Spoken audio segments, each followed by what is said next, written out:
রাসূল যাহা করেনি, সাহাবা যাহা করেননি, সেগুলো করা যাবে না। পয়লা এলো রাসূল মাদ্রাসায় পড়ে নাই, কোন সাহাবা মাদ্রাসায় পড়ে নাই, পড়ন যাইব না, তাবিনরাও পড়ে নাই, গেছে। নামাজি জান্নাতিটা আছে কোথাও নাই, আমি পাই নাই। কিন্তু পরিতৃপ্ত নফস যে জান্নাতি, এটা আমি পাইছি। তাহলে আমাকে প্রয়োজন কি? পরিতৃপ্ত নফসে। কিভাবে পরিতৃপ্ত নফস হবো? আইয়াতুহান নাফসে মুতমাইন্না, হে পরিতৃপ্ত নফস, ইরজিই ইলা রাব্বিকি রাদিয়াতান মারদিয়া। ইয়া আইয়াতুহান নাফসে মুতমাইন্না ইরজিই, তোমরা প্রবেশ করো কোথায়? ফাদখুলি ফি ইবাদি ওয়াদখুলি জান্নাত।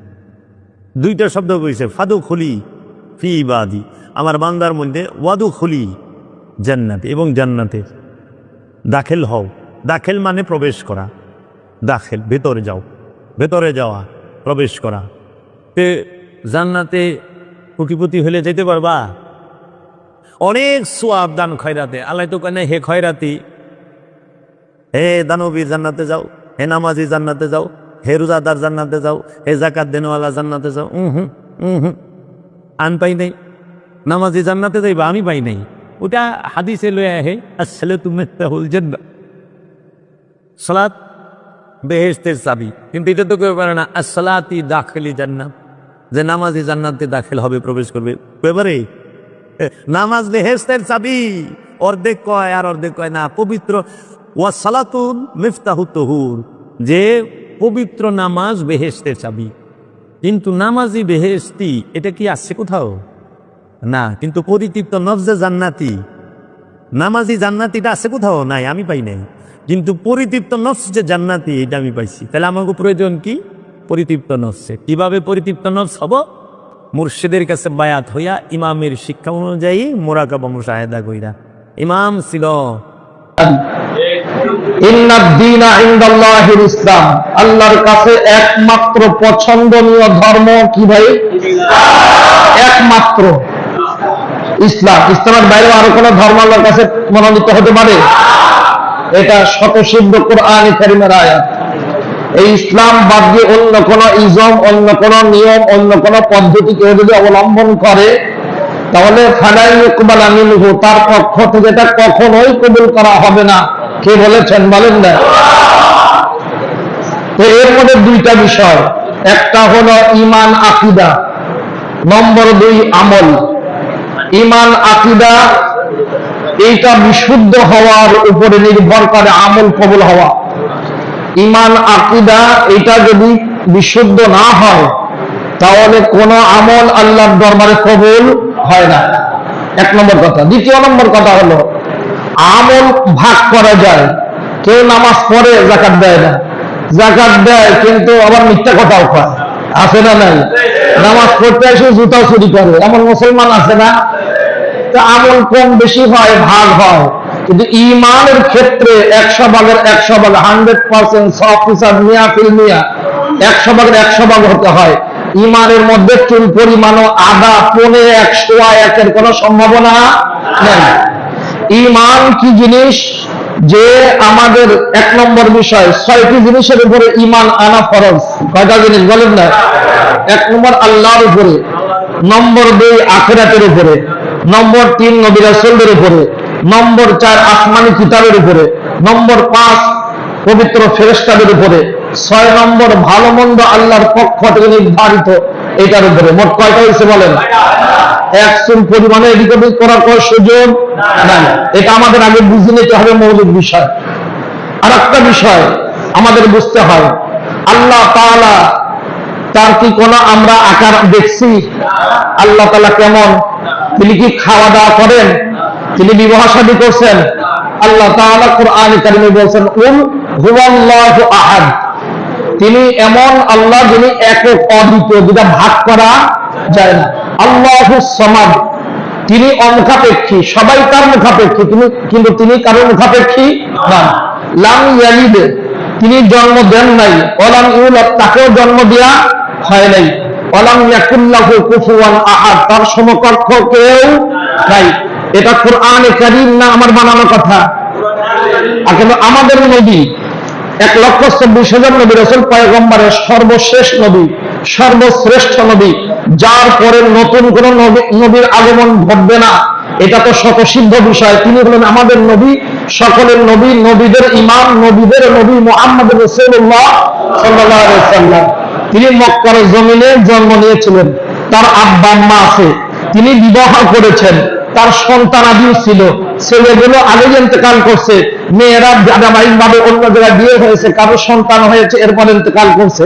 এবং আল্লাহর নবী বাজারে যাইতেন, খাইতেন, ঘুমাইতেন, এটাই তো। এটা তো আমরা জানি না। এর মধ্যে আর কোনো কথা আপনাদের মনে হয় যে না আল্লাহ আর আল্লাহ রাসূল এক, এটা মনে হয়? আল্লাহ তাআলাকে আমরা দেখি না, তিনি হলেন সৃষ্টিকর্তা, খালিক, আর রাসূল হলেন মাখলুক, সৃষ্টি।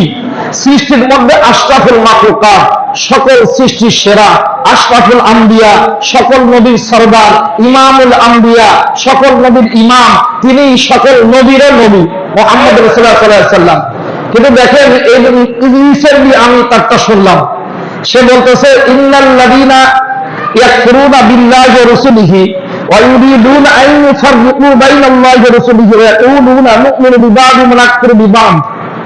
এই আয়াতের মধ্যে আল্লাহ তাআলা যেটা বলছেন আগে এটা বুঝেনি। তাহলে এই যারা আল্লাহকে অস্বীকার করে এবং রাসূলদেরকে অস্বীকার করে, আল্লাহকে অস্বীকার করে আর কাকে? 150 নম্বর আয়াত সূরাতুন নিসা। কত নম্বর আয়াত বলেন? 150 নম্বর আয়াত সূরা নিসা, 6 নম্বর পারা। এটা হলো আপনার এই শুরুর দিকের আয়াত। কি? ইন্নাল্লাযীনা ইয়াকফুরুনা বিল্লাহি ওয়া রাসূলিহি, নিশ্চয় যারা আল্লাহকে অস্বীকার করে এবং তার পাঠানো রাসূলদেরকে অস্বীকার করে, আর কি ওয়া ইউরিদুনা আন ইউফাররিকু বাইনাল্লাহি ওয়া রাসূলিহি, আল্লাহ এবং আল্লাহ রাসূলের মধ্যে যারা পার্থক্য করে, পার্থক্য সৃষ্টি করে মানে আল্লাহকে মানবো, রাসূলকে মানবো না।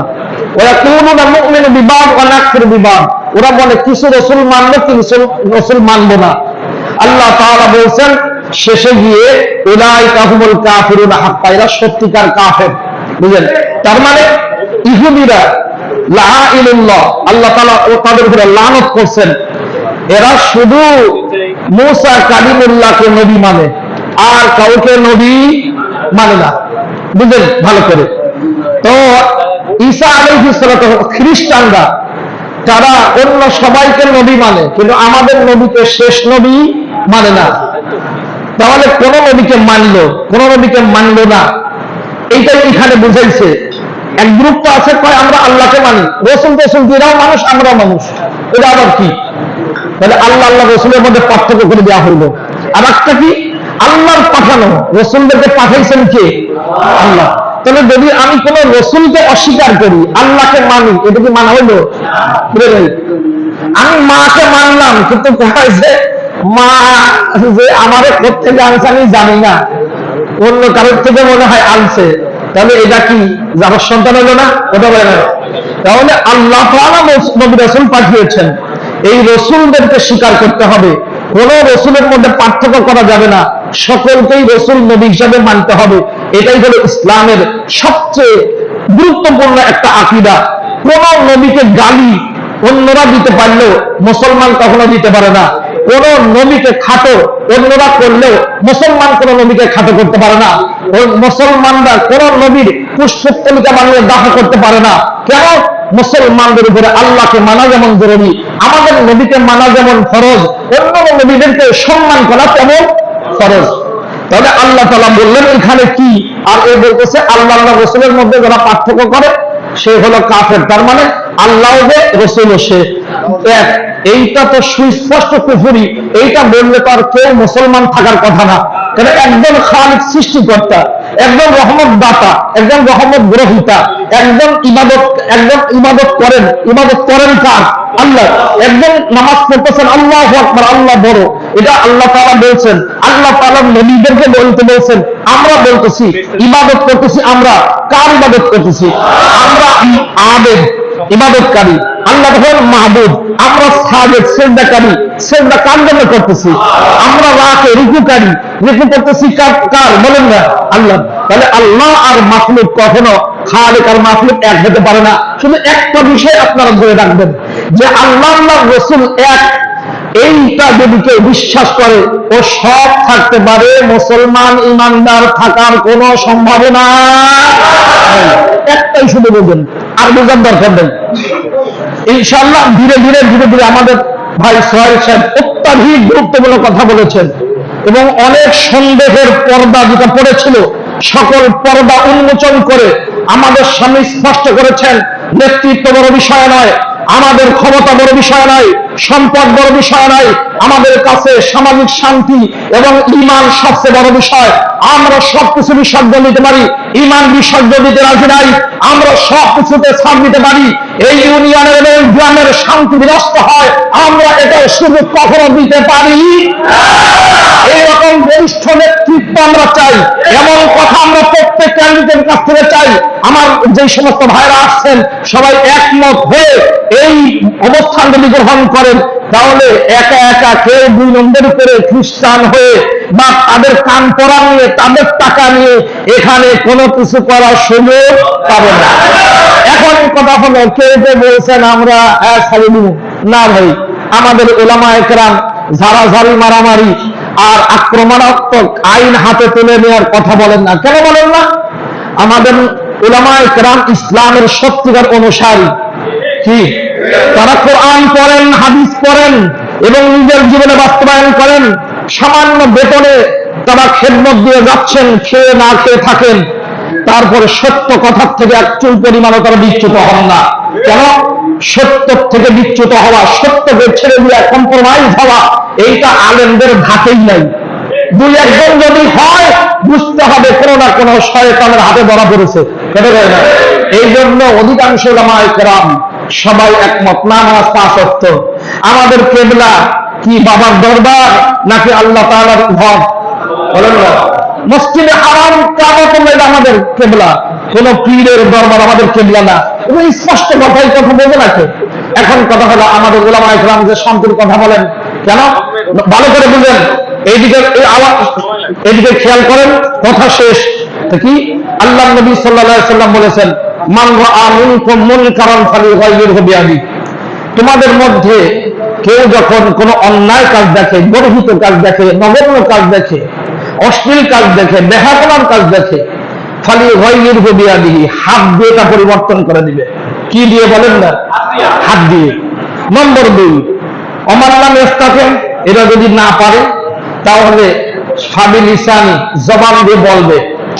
ক্ষতির দিক লাভের দিক স্পষ্ট করে দিবে, পরে তুমি বোঝো না।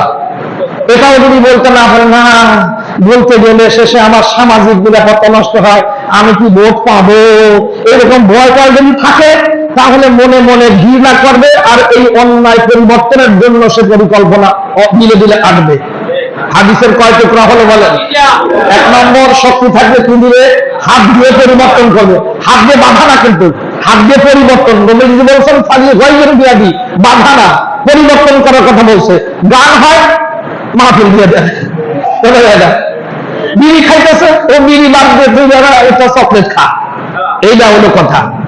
তাহলে হাত দিয়ে পরিবর্তন করা, তা যদি সক্ষম না হয় জবান দিয়ে বলে পরিবর্তন করার জন্য চেষ্টা অব্যাহত রাখবে। তা যদি না হয় তাহলে অন্তর দিয়ে ঘৃণা করবে আর এটা পরিবর্তনের জন্য পরিকল্পনা করবে। তাহলে 3টা যেহেতু, এই 3 কাজ কি একজনই করবে নাকি এর মধ্যে শ্রেণী বিন্যাস আছে, এটা বোঝার দরকার কিনা বলেন? হাত দিয়ে পরিবর্তন করা যারা আইনের লোক তারা করবে এটা। প্রশাসন যারা চালান তাদের কাজ এইটা। সামাজিক ভাবে নেতৃত্ব যারা দেন তারা এইটা হাত দিয়ে পরিবর্তনের কাজ করবে। ঠিক আছে?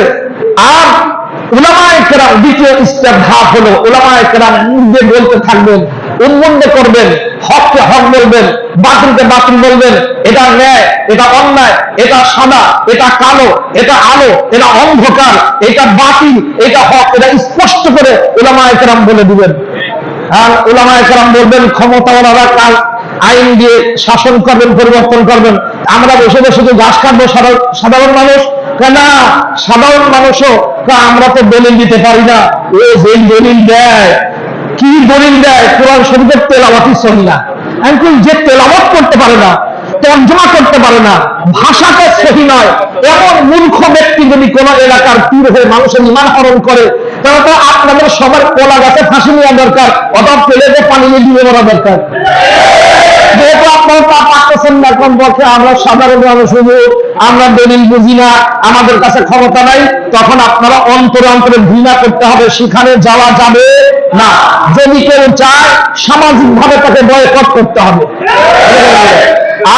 আর একটা হলো মনে মনে পরিকল্পনা করতে হবে, আলেমদের কাছে যাবেন, আমাদের সোহেল ভাইয়ের কাছে যাবেন, আরো মনের ভাইয়ের কাছে যাবেন, অমক ভাই যারা আছেন, যারা ক্ষমতা আসতে চান, ক্ষমতায় যারা ছিলেন, সামাজিক নেতৃত্ব যারা দেন, তাদের সাথে মশওয়ারা করে সম্মিলিত শান্তিকামী মানুষ একত্রিত হয়ে এইটার ব্যবস্থা নেবেন। আইনের আশ্রয় আগে নেবেন। কোন অবস্থাতেই নিজ হাতে আইন তুলে নেওয়া যাবে বুঝলেন কিন্তু এটা। কেন আমরা ইচ্ছা করলে পারি, কেন মুসলিম সংখ্যাগরিষ্ঠ রাষ্ট্র তো ইচ্ছা করলে কসরত করে ফেলানো যায়, কিন্তু সারা দুনিয়াতে তো মুসলিম সংখ্যাগরিষ্ঠ না, অন্য জায়গায় এটার আঘাত আসবে। আর ইসলাম এটা বলেও না। ইসলাম সর্বপ্রথম ক্ষমতাসীনদেরকে দায়িত্ব দিয়েছে, তারা যদি দায়িত্ব পালনে ব্যর্থ হয় আল্লাহর দরবারে জবাব দিবে, তাদের ক্ষমতা যাবে, জুতার মালা গলায় তাদের দুনিয়াতে পড়ানো হবে। আর না হলে উলামায়ে কেরাম বলতে থাকবেন, আপনারা আমল করতে থাকবেন, এবং উলামায়ে কেরামের এই চেষ্টার দ্বারাই তো আপনারা আলহামদুলিল্লাহ দিন বুঝছেন, কি বলেন ঠিক কিনা? এরপরে আপনারা শুকরিয়া আদায় করে আসছেন। এখন আমাদের কাজ হবে এই এলাকার শান্তি বিনষ্ট হয় এমন কোন কাজ করতে দেওয়া যাবে না, যেটা আমাদের সোহেল ভাই খুব গুরুত্ব সহকারে বারবার বলছেন। এটা আপনাদের বদনাম না, শুধু এই এলাকার বদনাম। আমি তো আল্লাহর মেহরবানি সারা বাংলাদেশের এমন কোন জেলা নেই যেখানে যাই নাই। আল্লাহ তাআলা অনেক দেশে বয়ান করতে দিয়েছে, সেখানে গিয়ে যে দেখে বলিয়াপুর মাদ্রাসা কোথায়, বনগা ইউনিয়ন, এ চাকুলিয়া, এই ভণ্ডপুরের রাস্তা না, মাথায় নষ্ট। তাহলে আমার মান ইজ্জত সব প্লাস্টিক, কি বল ঠিক না? তো আপনারা শান্তি ভঙ্গ হয়, অন্যের কলিজা আঘাত দেবে। আমার বাপের বিরুদ্ধে কথা বলবে, আমি কি ছেড়ে দিয়ে কথা বলবো? আমার মার চরিত্র হরণ করবে, এটাকে আমি দেশে থাকতে পারি কখনো? আল্লাহ রাসূলের বিরুদ্ধে কথা বলবে আর শান্তি বিনষ্ট করবে, এটা এই চাকুলিয়াবাসী কখনো মেনে নিতে পারে না। তার মানে এই নয় আমরা নিজের হাতে আইন তুলে দিব। আমরা ওসিকে বলবো, ডিসিকে বলবো, যেখানে যেখানে যাওয়া দরকার, আইনের হাত অনেক লম্বা, যেখানে যেখানে যাওয়া দরকার। যদি আপনাদের কোনো দরকার হয়, এবারও গোয়েন্দা বিভাগের প্রধান আমার সাথে হজ করছে, বুঝলেন? যদি আরো কোথায় কোথায় যাওয়া লাগে, আপনারা জানেন না, যখন কোন জায়গায় মাহফিল করতে দেয় নাই, তখনও কিন্তু আমি মাহফিল করছি। কি আইসে বাধা দিতে গেছে, আমি তুমি নিজে হাতে বন্ধ করবা, নিজ হাতে বন্ধ করো, আমি 500 ছাত্রদের সেজদায় করবো, আল্লাহকে বলবো, আল্লাহ যেই হাত দিয়ে এই মাহফিল বন্ধ করছে, এই হাত সহ ওর পরিবারকে তুমি করো না, ধ্বংস করে দাও। পুলিশ এসে 5 বছর মাছ চাই, মাইক কয়টা আছে, 50 টাকা 300 লাগান, বুঝলেন? কেন কেমনে করছি? এই যে কিছু দোস্ত বন্ধু তো থাকে সব সময়, এরা ভালো কাজ করে, ভালো কাজের সহযোগী হয়। ইনশাআল্লাহ এই রাষ্ট্রে এখনো পৌঁছে যায় নাই, সবাই নষ্ট হয় নাই, সবাই নষ্টের পক্ষে নয়, এখনো সত্যিকার ভালো শাসক রয়েছে, এখনো এদেশের মানুষ মরে যায় নাই, এদের থাকতে যায় নাই, এরা এখনো খারাপ অনুসারী সবাই নয়, এখনো সত্য সুন্দর বলি সুন্দরভাবে স্থাপিত হয়। আমরা সত্যের পক্ষ অবলম্বন করতে এক চুল পরিমাণ দ্বিধা করবো না। এগুলো সামাজিক শান্তি ঠিক রাখবার জন্য, অশান্তি দূরীভূত করবার জন্য আইনের পদক্ষেপ সহ সামাজিক ভাবে যেখানে যেই প্রোগ্রাম নেওয়া দরকার আমরা ইনশাআল্লাহ নিব।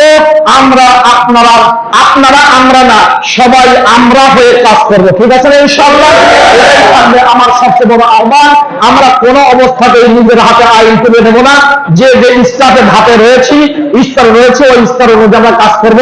এবং সবচেয়ে বড় কথা, আর একটি গুরুত্বপূর্ণ আহ্বান আপনাদেরকে জানাই, আজকের থেকে যারা নামাজ আদায় করি, 2 রাকাত নামাজ পড়ে আমাদের এবং তাদের হেদায়েতের জন্য দোয়া করা যাবে না? এরা খ্রিস্টানদের টাকা দিয়ে মেষ খাওয়ায়, আপনারা টাকা পয়সা পেলে কি একটা ময়লা মুরগি খাওয়াতে পারবেন না? এই কীর্তানি আর মোখালতের কারণেই, এই কৃপণতার কারণেই ওরা সুযোগ পাইছে। এবং মুসলমানকে এখন দুর্বল মুসলমানদের কিনা সহজ, কারণ এখানে বাংলাদেশ সরকার 1 লাখ টাকা বেতন, ইন্ডিয়ায় 10 লাখ। ওকে আমার কথা শুনবে, ও তো তখন ইন্ডিয়ায় গুণ গাইবে, কথা কয় না? এরকম আমেরিকানের বিদেশে এই মুসলমানদের মধ্যে কিছু গাদ্দার তৈরি হয়েছে, এদের কারণে আজকে অশান্তি। অতএব এই বিষয়ে আমাদের খেয়াল করা লাগবে। তাদেরকে খাওয়াবেন, পড়াবেন, তাদের জন্য দোয়া করবেন, তাদের সাথে খারাপ ব্যবহার না করে সুন্দর আচরণের মাধ্যমেও আমরা প্রমাণ করতে চাই আমরা সত্যিকার ইসলামের অনুসারী। ঠিক আছে ইনশাআল্লাহ? আল্লাহ তাআলা বলনেওয়ালা শুননেওয়ালা সবাইকে আমল করার তৌফিক দান করেন, আমিন। হ্যাঁ, 24-25 তারিখে ওরা ওরস করবে, আপনারা কি করবেন? আপনারা একটা মাহফিল দেন কমপক্ষে। আর কি করবেন? ওটা চেয়ারম্যান সাহেবের সাথে, আমাদের সাবেক চেয়ারম্যান, আল্লাহ তাআলা যেন ভবিষ্যতেও আরো অনেক কিছু কাজ করার তৌফিক দেন। আমরা তো চাই যে চেয়ারম্যান আপনি এমপি হয়ে যায়, সমস্যা কি? কি ভাই, দিনের কাজ করুক, সমস্যা আছে আমাদের? বলেন না। যার দ্বারা কাজ হবে আল্লাহ তাআলা বড় কিছু বানায় দিক, আমাদের কোনো আপত্তি নাই। যার দ্বারা কাজ হবে আল্লাহ তাআলা তাকে বড় বানায় দিক। এই জন্য আমরা সবাই ইনশাআল্লাহ কাজ করব। পরবর্তী পদক্ষেপ কি হবে আমরা অল্প সময়ের ব্যবধানে আমরা এদের কাছ থেকে শুনে আপনাদের কাছে এটা বলে দিব। এবং আর একটি সর্বশেষ কথা, যেটা তারা যে চ্যালেঞ্জ দেয়, চ্যালেঞ্জটা এখানে দেয়। এখানে কয়জন আছে? ওরা বাপ বেটা সব মিলে নাতি গুটি কয়জন আছে? এদেরকে আমি গাড়ি পাঠায় দিব না, আপনি সব সুন্দর, আমি ওখানে বিরিয়ানি রান্না করে রাখবো, আপনারা 10-12 জন থাকবেন, আমাদের 2-4 জন স্টাফ থাকবে, সিকিউরিটির কোনো প্রবলেম হবে না, আমি ওয়াদা দিচ্ছি ইনশাআল্লাহ। আমি আমার ভাইয়ের সাথে নিজে আলাপ করব। আর আমাদের ভাইস প্রিন্সিপাল উনি শেখুল হাদিস বুখারী, আপনার এলাকার সন্তান মাওলানা আব্দুর রশিদ সাহেব, উনি তো বলছেনই আমাদের যদি চ্যালেঞ্জে হারাতে পারে আমি এর 1 নম্বর মুরিদ। এইরকম একজন ব্যক্তি যদি মুরিদ পাওয়া যায়, এর ব্যবসাটা রমরমা থাকায় কোন দেবে, তাহলে আমাদের এখানে ইনশাআল্লাহ যে কোনো মুহূর্তে এইটাই, যখনই চ্যালেঞ্জ দিলে আপনি আস্তে করে বেরোনি, চলো দোস্ত চাই, হ্যাঁ গাড়িতে করে আমাদের ফোন করবেন, আমি গাড়ি পাঠিয়ে দিব। আর না হলে হুন্ডাই করে আপনারা খুব ভদ্রের সাথে গুন্ডামি না করে ওখানে পৌঁছে যাবেন। আমরা সুন্দর একটি পরিবেশে, সুন্দর নিরাপত্তা পরিবেষ্টিত সিকিউর এরিয়ার মধ্যে বসে আমরা ইনশাআল্লাহ তার সাথে তর্ক করব, তার সাথে বহস করব, যত যা লাগে জমি পাইয়ে যায় ইনশাআল্লাহ। শুধু আমরা তার পক্ষে যাবো না, ইনশাআল্লাহ 1 কোটি টাকা ইনশাআল্লাহ আমরা তাকে উপহার দেবো, সমস্যা কি? আরো বড় ধরনের বিশাল ওরস করুক, কিন্তু না পাইলে কি হবে এটাও যেন ঠিক করে যায়। এটাও ঠিক করে যাবে সুন্দর ভাবে। এটা প্রতারণা। একজন দায়িত্বশীল তোমার কল্যাণকারী যে সেদিন একবারে মেসাকার হতে দেয় নাই, তার সাথে ওয়াদা করলা সুন্দর করে একটা সমাধান হবে, সুন্দর মিউচুয়াল হয়ে যাবে, কেউ কারোর সম্মানের উপর আঘাত হানবে না। এরপর নতুন শর্ত জুড়ে দেওয়া মানে এটা দুষ্টামি, এটা শয়তানি, এটা আমেরিকার মতো প্রতারণা। এই প্রতারণা যেহেতু আপনারা ধরে ফেলেছেন, এইটা দ্বিতীয়বার আর হতে দেওয়া যাবে না। আল্লাহ তাআলা আমাদের সবাইকে আমল করার তৌফিক দান করে বলেন আমিন। চুপচাপ থাকেন তাহলে তো জিনিসটা খারাপ হয়ে যায়। আপনি একটু আমাদের কাছে আগায় আসেন এবং দেখেন সে কি করছে। তো যখন দু একটা বিষয় আমি দেখলাম, আমাকে একজন দেখাইল, দেখানোর পরে আমি একমত হইলাম যে হ্যাঁ এই ব্যাপারে প্রতিবাদ করা দরকার। আমি বললাম যে ঠিক আছে, এই বনগাঁ ইউনিয়নের যে সমস্ত মসজিদের ইমামগণ আছেন ওনাদেরকে আমি দাওয়াত করলাম। ওনারা এখানে ঈশান নামাজের পরে উপস্থিত হইলেন। আমি চাকলা গ্রামবাসীকে দাওয়াত করলাম, চাকলা গ্রামবাসী উপস্থিত হইল। তারপর ঠিক এইরকম একটা পরামর্শ বৈঠক, ওইটাও ছিল এরকম পরামর্শ বৈঠক। আমরা পরামর্শ করবো কিভাবে মানে এটা প্রতিকার করা যায়। সবার কাছ থেকে আমরা কিছু শুনলাম, সবাই দিক নির্দেশনা দিলেন। তারপরে সিদ্ধান্ত হইল এরকম যে ওরে দাওয়াত দেওয়া যাবে, ওরে যাই আমরা দাওয়াত দিব। আমার প্রথমে এরকম খেয়াল ছিল যে আমরা গোটা 3-4 জন লোক পরে একটা দিন ধার্য করে যাই তাকে দাওয়াত দিব, তার কাছ থেকে একটা সময় নিব, সে সময় আমাদের কাছে সে সময় দিবে, সে সময় আমরা বলবো তার সাথে, তাকে বুঝাইতে চেষ্টা করব, এরকম একটা চিন্তা করছিলাম। কিন্তু উপস্থিত মজলিস এটা মানতে রাজি না, বললো যে না আমরা এখানে উপস্থিত হয়েছি, তো আমরা এখনই তাকে যাই আমরা দাওয়াত দিতে দিব, এখনই দাওয়াত দিব। আমি বললাম যে ঠিক আছে, তাই যদি হয় তাহলে চাকুলিয়াবাসী আর বাহিরের যারা আছেন আলাদা, 2 ভাগ। চাকুলিয়ার লোকেরা আলাদা হইল, বাইরের লোকজন ইমাম সাহেবরা আলাদা হইলেন। চাকুলিয়া গ্রামবাসীকে আমি জিজ্ঞেস করলাম আপনাদের কি অভিপ্রায়, আপনারা কি বলতে চান, এখন কি যাবো দাওয়াতে? হ্যাঁ, ওনারা সবাই সাইডে যে আপনি আমরা যাবো। যেহেতু এই সিদ্ধান্ত হইতেছে তখন আমি বললাম যে তাইলে আমার কথা শুনেন, আমরা যাব, কথা বলবো, হয় ব্যবসা বলুন, না হয় আমি বাইরে একজন 2জন আমরা কথা বলবো, আর কেউ কোনো কথা বলতে পারবেন না, কেউ কোনো কথা বলতে পারবেন না। এই আমার কথার উপরে যদি আপনারা একমত থাকেন তাহলে আর চলে না। সবাই একমত হইল, আমরা রওনা হইলাম। এই রাস্তার একটু আগে দোকানের কাছাকাছি কিছু করে আমাদের থেকে কোনো এক ব্যক্তি তকবির ধরে দিয়েছে।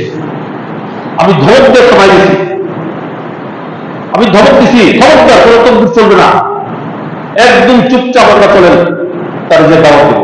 কিন্তু সে যে এগুলি সব জানতো এবং সেই দিন তার বাড়িতে এত লোকজন আছে, এগুলি কোনো কিছু আমার জানা ছিল না, কোনো কিছু আমি জানতাম না। কতজন? 82 জন লোকজন, 80-82 জন লোকজন উপস্থিত ছিল সেখানে। এবং সুপরিকল্পিত ভাবে আমার মনের ধারণায় যে চাকুলিয়া পাশে এখানে যারা উপস্থিত ছিলেন তাদের মধ্যে কেউ কেউ তার লোকজন ছিল। পরে আমরা গেলাম, যে দেখি অনেক লাইটের যারা রাস্তা পর্যন্ত আলোকিত করে রাখছে, এই ফাঁকিতে তারা ক্যামেরা ট্যামেরা লাগায় রাখছে। গেলাম, তারপরে গেলাম পরে আমি গেলাম পরে আমার সাথে সালাম কালাম হইল। সিন্টুর ছোট ছেলের সঙ্গে মধ্যে সালাম কালাম হইল, আসসালামু আলাইকুম। ওয়ালাইকুম আসসালাম। চাচা আপনি? কাকা আপনি এখানে? আমি বললাম যে আমি আসছি দাওয়াত দেবো, যাবে ডাকো, তার সাথে আমি কিছু কথাবার্তা বলবো, ইমানি দাওয়াত নিয়ে আসছি। তোমরা যে সমস্ত কাজকর্ম করতেছো এগুলি কোরআন সমর্থন করে না, ইসলাম সমর্থন করে না, সেই হিসেবে তার সাথে একটা বসার তারিখ করার জন্য রাখতে চিন্তা করে। এই কথার উপর আমি ঘাবড়ে গেছি। রাত আসছি কেন?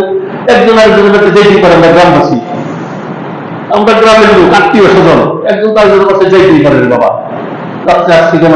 রাত্রে আসা কি অপরাধ হয়েছে? এই এতটুকু বলছি, বাস আমার উপরে হামলা। এখন কিভাবে হামলা হয়েছে সেটা তো আমি দেখিনি। আমি একদম চিত হয়ে পড়ে গেছি, চিত হয়ে পড়ে গেছি। আঘাত হয়েছে কপাল, না মাথায়, চিত হয়ে পড়ে গেছি। আমার মনে হয় সামান্য সময় হইলে কোনো সম্বিত হারাই ফেলেছিলাম, জ্ঞান খারাপ হয়ে গেছিলাম। তারপরে যখন একটু জ্ঞান আসলো তখন দেখি যে আমি তো মারা পড়বো। আমার চতুর্দিকে ইট করতেছে, একটা তরকারির জানলা বুঝলেন না, তাও এই তালের নিচে আমি চিত হয়ে পড়ে গেছি। আর আমার এই ডান পাশে বাম পাশে মাথার সামনে দিকে ইট করতেছে, ওই ছাদের থেকে ওরা ইট মারতেছে। পরে আমি বুঝতে পারছি আমার এবার মাইকা ফ্ল্যাগের ওদের পরিকল্পনা ছিল। আমি ওইখান থেকে আস্তে আস্তে হামাগুড়ি দিয়ে আস্তে আস্তে বের হওয়ার জন্য চেষ্টা করতে লাগলাম, আস্তে আস্তে আগাইতে লাগলাম। আমার যে ক্ষত কতটুকু হয়েছে বা কিরকম রক্তপাত হয়েছে এটা আমি কিছু জানি না।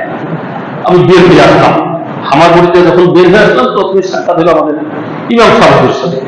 ইমাম সাহেব হুজুর আমাদের দেখেই উনি চিৎকার দিতেন, আল্লাহ সর্বনাশ হয়ে গেছে, আপনার তো রক্ত ঝরতেছে। কোনো বিষয় না, রক্ত ঝরে কোনো সমস্যা নেই, আল্লাহ যা করেন ভালো জোর করেন, চলে যাই, এখন কি করা? আর ওরা সমাজে মারতেছে। আমাদের মধ্যে অনেকে আহত হয়েছে, আমরা এই পর্যায়ে। তো যাই হোক, ইমাম সাহেব বা কি হোক, আমার যে রক্তাক্ত চেহারা, এটা মানে ফেসবুকের মাধ্যমে হোক, ইন্টারনেটের মাধ্যমে হোক, এটা ছড়াই গেছে। ছড়াই যাওয়ার পরে আমরা চলে আসছি। আমি আইসা আমার বাসায় আসছি পরে ব্যান্ডেজ করে শুয়ে পড়ছি। এরপরে যখন নাকি আমার মুহিববিনদের কাছে দিনদার জনেরা দেখছে আমার ওই রক্ত মাখানো চেহারা, তারা তাদের সামলাইতে পারে নাই, তারা নিজেরা ঝাঁপায় পড়ছে মসজিদে এলান দিয়া, নিটেল থেকে, বন্দর থেকে, সমানে যুদ্ধ, চাকুলিয়া থেকে, ভবানীপুর থেকে সবাই এখানে উপস্থিত হয়েছে। এবং সেখানে যদি আমাকে আমার ফেরত দেওয়া না হইতো, এমদাদ সাহেব হুজুরের পাঠায় আমাকে ফেরত নেওয়া হয়েছে, আমি যদি না দিতাম, এমদাদ সাহেব হুজুর, আমাদের ইমাম সাহেব হুজুর, ওনারা যদি আপ্রাণ চেষ্টা না করতেন তাহলে সেদিন ওদের বাড়ি ঘর আগুনে পুরাই দেওয়া হইত। এরা আপ্রাণ চেষ্টা করছে এবং আমি বলন দেওয়া যে ঘোষণা দিয়েছি, খবরদার আপনারা সবাই থামেন, তাহলে আমরা শেষ করে দিয়ে দেবো। আমি বললাম যে শেষ করা লাগবে না, প্রশাসন আসুক, দেখা যায়। মানে আমার সাথে তাদের কথাবার্তা করে এক পর্যায়ে তারা মানছে। আমি বললাম যে যেতে পারবো না, তোমরা ওর বাড়ি ঘর না আটকে, রাস্তা আটকে রাখো, সবাই কয় না বাইরে পালাই দেবো। আমি বললাম যে পালাইবো না, পালাইতে পারবো না, তোমরা রাস্তায় আটকে, ওর বাড়িতে আক্রমণ করো না, তোমরা থামো। এই বুঝ দিয়ে পরে যখন পুলিশ আর্মি এরা আসলো, আমার কাছ থেকেও জবানবন্দি শুনলো, তারা সব শুনলো। তারপরে দিনদার লোকদের সহযোগিতায় আর্মি সাহেবরা আইসা তাদের বাড়ি ঘেরাও করলো, তাদেরকে সারা রাত পাহারা দেয়া, তাদের দরজা সিল করে তাদের 82 জন লোককে বের বিরামিয়া ছিলেন। আমরা মনে করলাম যে শেষ, এই লোক আর এখানে আসবে না, এই অমতৎপরতা চলবে না। আমি মহোদয়েরও যাওয়ার সময় বললো যে আর ওরা আসবে না, তাদের দরজায় সিল করা হয়েছে। কয়েকদিন পরেই তারা চলে আসছে। আমাদেরকে বিভিন্ন জায়গা থেকে বলা হয়েছে আমরা যাতে তাদেরকে আক্রমণ না করি, আমরা তো আক্রমণ করবো না, আমরা আক্রমণ করার লোক না। এরপরে তারা এই যে অপতৎপরতা চালাইতে আছে, ও মানল আমাদেরকে আমাদের বিরুদ্ধে কেস করল, আমাদেরকে মানল না, আমরা রক্তাক্ত হইলাম, আমরা কেসের আসামি হইলাম। এই যে আমাদের ইমাম সাহেব হুজুর, ওনার দুই হাতে মানে দুইটা ধারালো অস্ত্র, এটা নিয়ে আক্রমণ করছে। এই সাহেব হুজুর ওনাদের ব্যাপারে এই সব জঘন্য ধরনের ধারা দিয়া কেস করে ওনাদেরকে জেল পর্যন্ত খাটাইছে, জেল হাজতে গেছে। কি দুঃখের বিষয়, আমাদের পাশে তখন কেউ ছিল না, একমাত্র আল্লাহ ছিলেন, আছেন। আমরা এখন পর্যন্ত প্রতি মানে তারিখে হাজিরা দিয়ে দিয়েছি, আমরা এই সাফার করতেছি। ওদের বিরুদ্ধে আমরা যে কেস করতে গেছি, এই সব ব্যাপার যারা বেশি এই ব্যাপারে জানেন তারা আপনাদেরকে বলবেন, আমি এই সব ব্যাপারে খুব কম বুঝি। যাই হোক, বর্তমান পরিস্থিতি যেটা, ও অপতৎপরতা চালাইয়েই দেখেছে, সমাজে চালাইতেছে। এখন এই অপতৎপরতা কিভাবে বন্ধ হতে পারে, এর জন্য আমি আবার নতুন করে আপনাদেরকে স্মরণ করছি। আপনারা এখানে উপস্থিত হয়েছেন, আপনারা সুপরামর্শ দিবেন। দেখেন, একটা কথা, হাকিম বলি, বসত করি, দেশ করি, দেশন করি, আমরা যদি সবাই একমত হই, এক হয়ে থাকি, ও কিছুতেই এই অপতৎপরতা এখানে চালাইতে পারবে না। ও এখানে আল্লাহ আমাদেরকে তৌফিক দেন, আল্লাহ আমাদের সহায়ক। এটা হবে আমাদের ইমানি পরীক্ষা, অন্য কিছু না। আপনি এখানে উপস্থিত হয়েছেন, আপনার নিজের ইমান আপনার সাথী, আপনার কবরে আপনি যাবেন, আপনার হিসাব আপনি দিবেন। আমার কবরে আমি যাব, আমার হিসাব আমি দিব, আমার হিসাব আপনি দিবেন না, আপনার হিসাব আমি দিব না। এর জন্য যার যার ইমানি দায়িত্ব হিসেবে যার যার কর্তব্য তা করে যাবেন। আসসালামু আলাইকুম ওয়া রাহমাতুল্লাহ।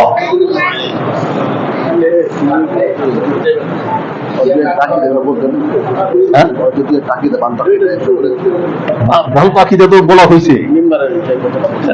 দেখেন, ভ্রান্ত আকিদার কথা আর তো বইলা শেষ করা যাবে না। ধরেন এই যে এবং দু একটা বলি, ও বলে যে এই যে মিম্বারে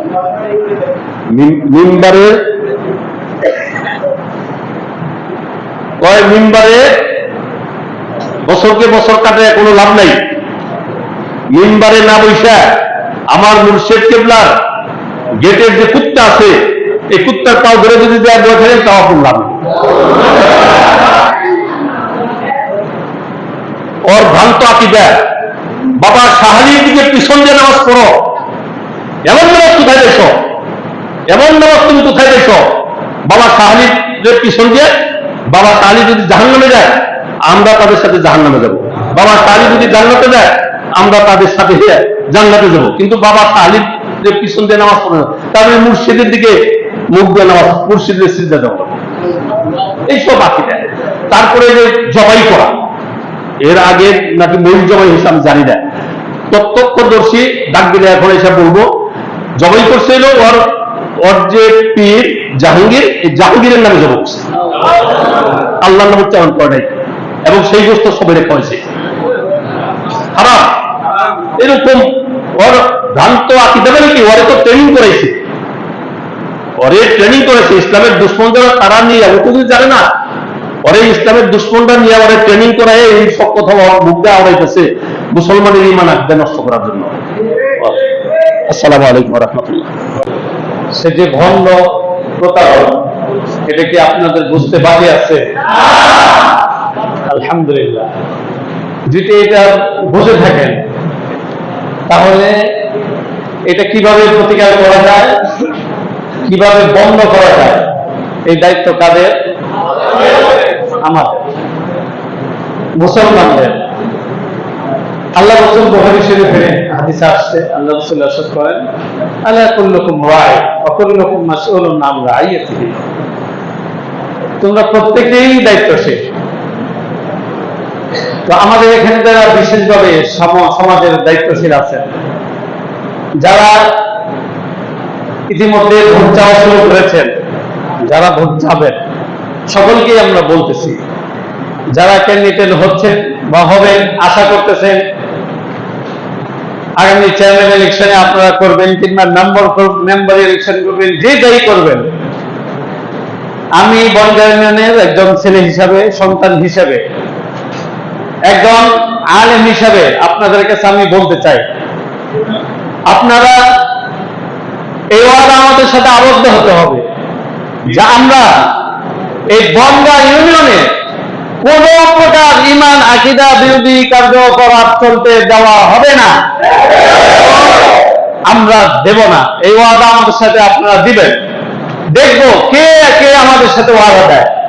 যে কজন এখানে উপস্থিত আছেন কিংবা উপস্থিত নাই, আমরা সাইফুল চেয়ারম্যানকে দাওয়াত দিয়েছিলাম, উনি কেন আসেন নাই জানি না, ওনার কাছে ওই বার্তা আমরা পৌঁছে দিব। আমরা এলাকার সন্তান, বেঁচে আসি নাই, এলাকার সন্তান বেঁচে আসি নাই। এখানে ইমামতির কি বলে বাতি চালান দিয়ে খানা খাই না, কথা বুঝে আসছে?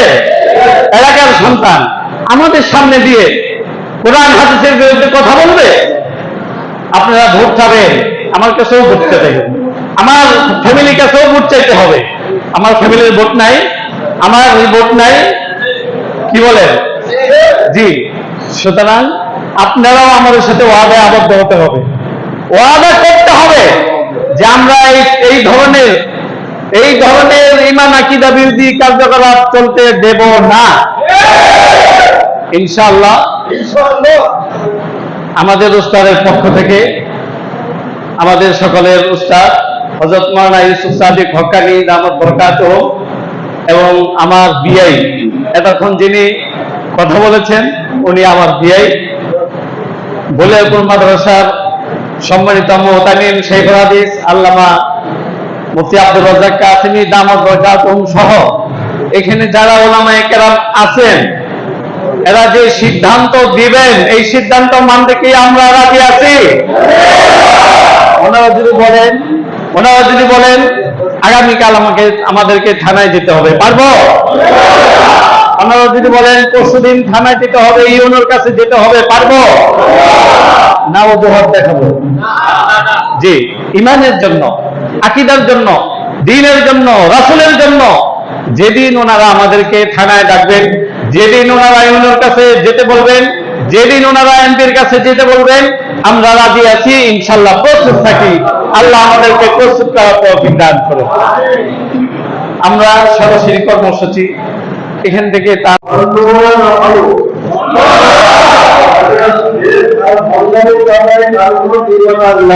না? সুতরাং আমাদের সিদ্ধান্ত এটাই, পিছনে যা হয়েছে অতীতে আমাদের এই এলাকার আর ভণ্ডামি করতে দেওয়া হবে না। এক কথা, এটাকে বন্ধ করার জন্য, তাকে এই ভণ্ডামি থেকে সরানোর জন্য যা কিছু করণীয় ইনশাআল্লাহ আমরা সেটা করে ছাড়ব। আর এ ব্যাপারে আমরা আইন নিজে হাতে তুলে নেব না। আমাদের প্রশাসন রয়েছে, তাদের সঙ্গে আমরা যোগাযোগ করে যেভাবে তাদের ভণ্ডামি বন্ধ করা যায় সেটা আমরা ইনশাআল্লাহ করব। এখন তার কিছু তথ্য লাগবে, সে যে ভণ্ড সে কি বলে, এই তথ্য জোগাড় করার জন্য আমরা একটা ছোট কমিটি করেছি।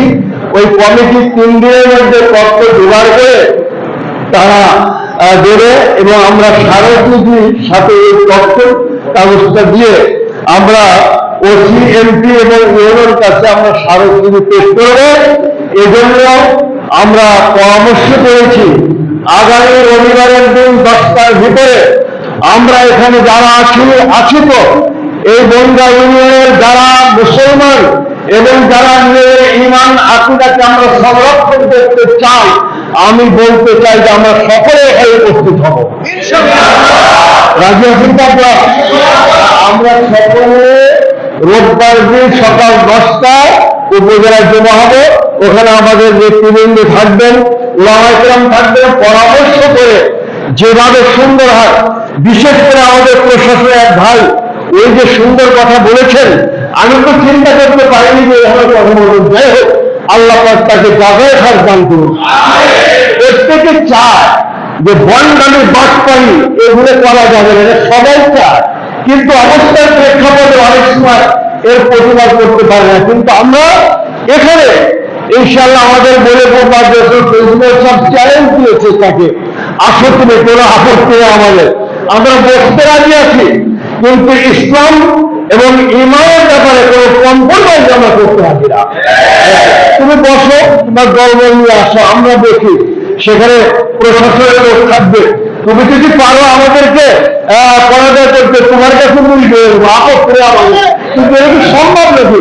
তুমি কোরআন পড়তে পারো না, নামাজ পড়তে পারো না, বাইতুল্লাহর দিকে মুখ পাবে না, তুমি শাহারের দিকে মুখ করে নামাজ পড়ো, তুমি বলছো আল্লাহ রসুলের মধ্যে কোনো পার্থক্য নাই, এই সমস্ত কথাবার্তা চলবে না।